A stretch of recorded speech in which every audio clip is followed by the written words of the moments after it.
officials are on record. If you're on record as saying nothing to those kind of words, then you ought not be reelected. I think we have a responsibility to speak out against hate speech wherever it happens. Of course, people have the right to say it, of course, and I think we need to acknowledge that. But as governmental leaders, our job is to not only hear what the public is saying, but to also lead in the kind of community and the kind of culture and the kind of society we would like to create. And Abe Foxman, the head of the ADL, wrote these words: "Freedom of speech in America is also more than a right. It carries with it a serious responsibility. For the marketplace of ideas to work, indeed for democracy to work, those who see and hear speech that they believe is offensive or hateful must be willing and ready to exercise their own free speech rights in response. They must stand up for others who are less capable of standing up for themselves." That's one of the issues the Human Relations Commission is interested in. Not only the person who is speaking the hate, but what is it doing to the people who might be the target of that hate as they're sitting in the meeting. He goes on to say, and this is really true of any democracy. Democracy does not work if people are not engaged. And to be engaged, people must have the freedom to express themselves. Leaders everywhere have the added responsibility of educating others by their own example to become engaged in speaking out against expressions of hate. And I guess I'll just conclude with this. And that is, I just got back from Poland, Hungary, and the Czech Republic. And I went there to bear witness to what happened during World War II. And one of the great orators of all time was Adolf Hitler, in the sense that he could really rile a crowd.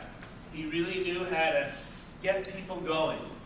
And it seems to me when we talk about violence, hate violence, it always starts with hate speech.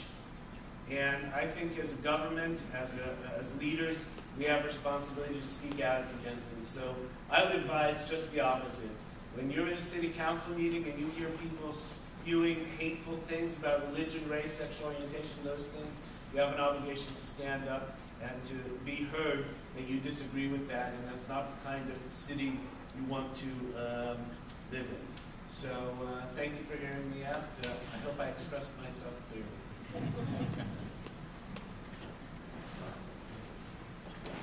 Great panel. I had some prepared remarks, but I think one of the things I would like to do is focus a little bit on a bit of a specific event that probably has some reason as to why we're all sitting here tonight to an extent, to try and weave in some of the things we've been talking about and maybe offer some practical advice, because whether good, bad, or otherwise, I, and for those of you that are members of councils or on the board of supervisors, you have someone who's sort of my kindred spirit sitting at a dais that ultimately you look over at and you kind of do one of these. And then the person who sits in my chair helps you make a decision that not only bears on probably one of the most fundamental rights that we all have as a community, but also bears on whether the city might have to pay out to somebody who sues you. And that's the tension that I grapple with on a very consistent basis, and many of you probably grapple with on a very consistent basis. The term marketplace of ideas has been used a couple times, and even in the context, I think, Rabbi, of your comments about the moral imperative maybe people have to step in and speak their own mind when they hear this. And you're all probably familiar with what occurred in Anaheim on September 8th, I guess, and 30th, with a gentleman who was a routine speaker during our public comments, and I think was a routine speaker, county supervisors for many years, who made some statements that were clearly homophobic and both racially as well as religiously hateful.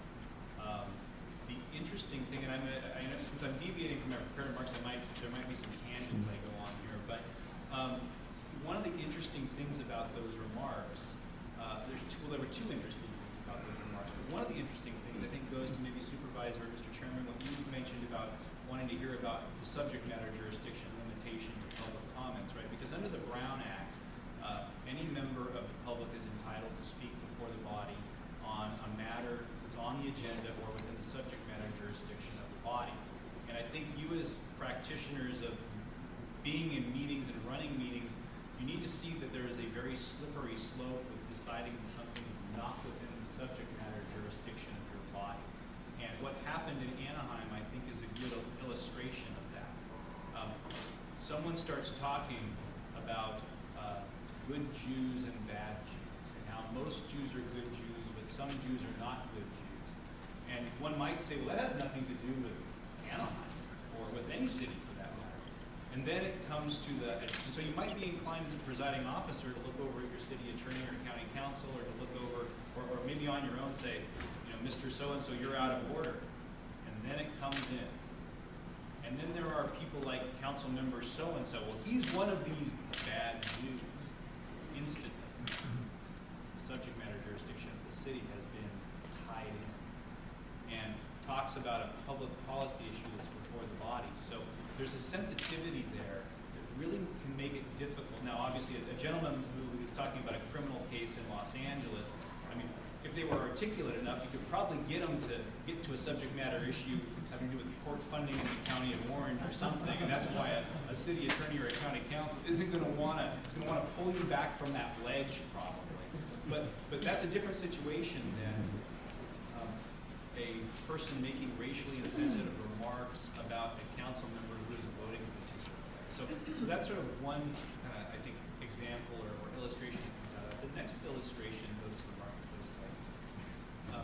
And I don't want to dwell on this particular case, but there was a real, I hate to say it this way, but there was a real positive that came out of that event. And what that positive was an almost unified response of disdain for the comments made by everybody at almost every level. And,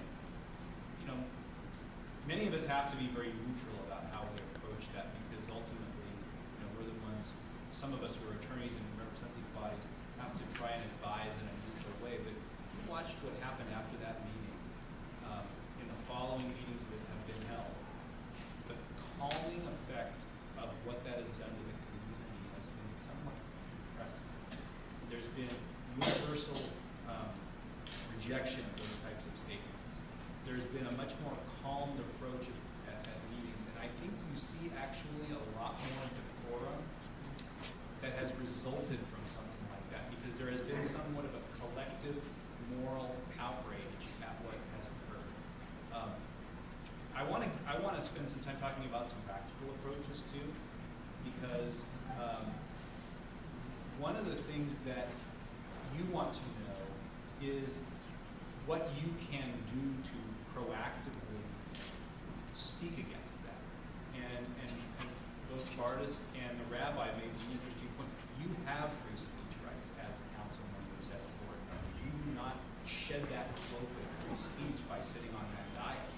You have to take the hits, but you are not without boxing gloves either. Now, I think you have to be prudent about how you utilize those, but there are a couple of observations. First of all,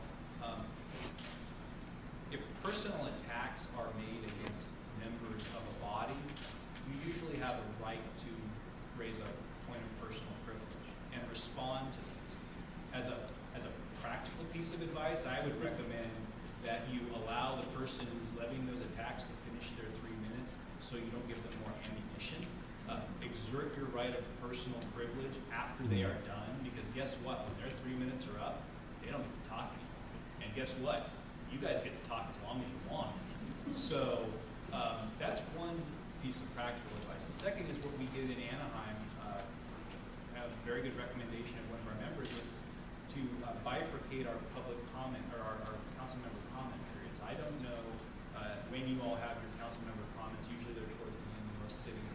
We decided to take our council member comments and put a portion of those right after the public comments. It affords those of you who feel that you need to speak on a topic that's brought up to do that. And it doesn't mean necessarily just talking about bad things that might have been said. It might be that someone has a real problem and maybe you want to weigh in and ask staff to look at something and not interrupt the speaker.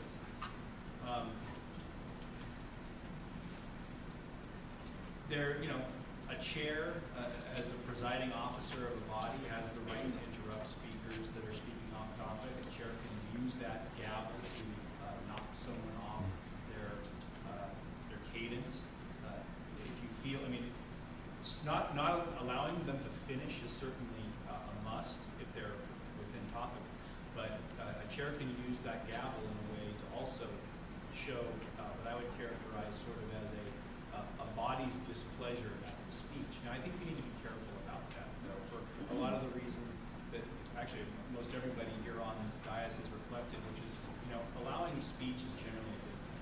I mean, I really feel when I sit on that dais with my people I work for and the staff that I work with, that we're sort of honored to be in a country where, frankly, somebody can get up and say such awful things and they aren't taken out in the street and had something really bad done. But that doesn't mean there isn't a moral imperative there for you guys to respond.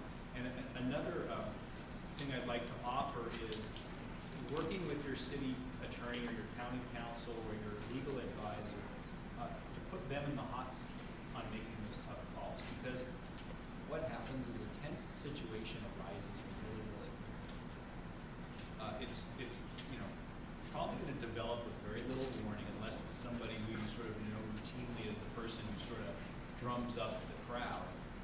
And there's a risk that an on-the-fly decision can be wrong and can, frankly, cost your public agency a lot of money in terms of lawyers and settlement costs, litigation costs, and possibly a verdict or a judgment against you. So, looking to someone who pays attention to what's going on in the context, someone like your lawyer can be very helpful. Turn it over to them. And frankly, for those of you that are elected, let them be the bad guy or the good guy. If I or one of my colleagues who's the city attorney is paying attention to a meeting, they're probably in a good position to give you advice as to whether there's been a disruption, whether there's been, if you had a fighting words prohibition that you could enforce, there's been fighting words. Take the advice of your counsel. And there's another good reason to take the advice of your counsel, because if you shut somebody down, not only are they going to sue the agency, they're going to sue you. And you want what we call qualified immunity. You want to know that you're taking advice from somebody and acting on that advice in a way that if you are actually brought into the fray as named as an individual defendant, we fight to not have that happen. But you can then say, well, I relied on legal counsel's advice. That's a very strong, powerful thing to your own defense. So, I guess I'm probably not going to go through my prepared remarks. I probably talked long enough, but I would say one thing about the Acosta decision that the professor mentioned. The Acosta decision is interesting because it holds the city's ordinance facially unconstitutional, meaning it's not constitutional in any way, shape, form, or interpretation. But it goes on to say in that decision that the jury found an implicit obligation that there be an actual disruption. And so even though the ordinance at issue in Acosta and Costa Mesa was ruled unconstitutional, the person's removal from that meeting was held to be lawful because an actual disruption had occurred. And disruption is really interesting. I will read one thing from my prepared remarks. Bart has talked about a quote about disruption. This is from federal district court opinions, where the court says, a disruption must in fact have occurred. Actual disruption means actual disruption. It doesn't mean technical disruption, virtual disruption, or imaginary disruption. The city cannot define disruption as to include non-disruption. So there must be an actual disruption. But the interesting thing about Acosta is that it gives a lot of discretion to the presiding officer to make a determination of what disruption is. Now, you should rely on your lawyer if you're going to do that, but what happened in Acosta was they had this rabble-rousing that occurred. They broke the meeting and called a recess. That's another very good tool. If you feel that there is, where you're getting to a point where you're worried about calling the police chief to remove people, and the police chief doesn't want to do that, and you really don't want to do that either. Call a recess. But you know what? If you're having to call a recess multiple times with the same person because there's a disruption, you might be in a position to have that person removed at that point, because at that point you're preventing the orderly conduct suggesting that you all go out there now and just start ruling the person you don't like as causing a disruption. But if the activity is truly disruptive, that's a potential solution. The other thing I would say is disruption doesn't mean the person who is being offensive is riling up the audience who's then clapping and booing and hissing, because the disruption at that point isn't the speaker. It's the people in the audience. And that's called a heckler's veto. We don't allow the audience to stop the person who's speaking lawfully from speaking. But there are tools for it, and the tools can be useful. The problem, I don't even want to use the word problem, because we live in a country where we've got an ability to speak freely, but the conundrum for us is, where is that line of attention? You all have to put up with a lot being public officials. Rely on your counsel. Allow your lawyer to have some ability to help you work through these processes, because that's really what our job is. Our job is to protect the agency and to protect you and to help you make good decisions. And probably at the end of the day, I would agree with most people on this panel to say, look, let someone talk their 3 minutes and, kind of move on. In our situation, I think the person who said those awful things from that dais actually led to some real positive in our city, in a calming effect that we now have. It's a little bit nicer. That's my take. Anyway, I know I see a hand, but I think the idea was, I'm not the moderator, so. So that's it for me. I didn't use my prepared remarks, but hopefully. We have, this is a pretty limited time frame we have here, so we're actually going to have the panel then turn to each other with questions and follow-ups that have been, that have been provoked by some of the things that you've heard from the others. And that is, if you'll go with that for a while, we'll get out here on time. This is my one question. Not one of you has said what a disruption is. Is that throwing a grenade? Or what is a disruption? What is the court That's found? a disruption. That would actually be illegal conduct, and I guarantee you the chief would be doing a lot more than pulling you out of the meeting at that extent. You can ask each other questions. No, I would not.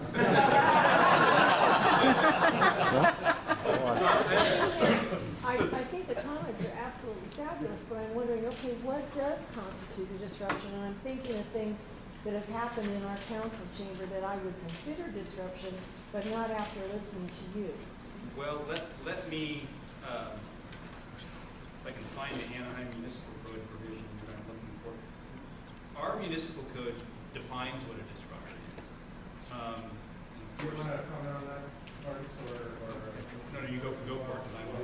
Well, I was just going to sort of piggyback on something like you had said, and just sort of working backwards. But in a lawsuit, whether something is a disruption is going to eventually be a factual inquiry for a jury. The jury's going to make that. At some point, that's not going to be in anyone's hands but a jury's, and it's going to be out of your hands, which is why I think Michael's suggestion that, the best practice when in doubt, back off, might be the best, safest practice. That doesn't, he's absolutely right that in Acosta, the jury, I worked on Acosta a little bit, the jury found that he had disrupted the meeting. Like a lot of these guys, he's kind of inherently unlikable. That plays in your all favor in front of a jury. But what he did actually, I would still disagree with the ruling, because what he did was he asked people to stand up, not talk, clap, or say anything, but asked people to stand up so that the board could see how many people agreed with him. When you only have 3 minutes to talk and only 20 minutes for the whole subject matter, you can't get across how many people actually hold your viewpoint. And that's something very important for you all to hear. So by asking the people to stand up, he was just trying to get across in a least disruptive way possible. Hey, there's 35 people here that are going to stand up. Otherwise, all 35 would come and speak for 3 minutes, 3 minutes, 3 minutes, 3 minutes, and this is what he was trying to do. Now, at the end of the day, it was a factual matter, and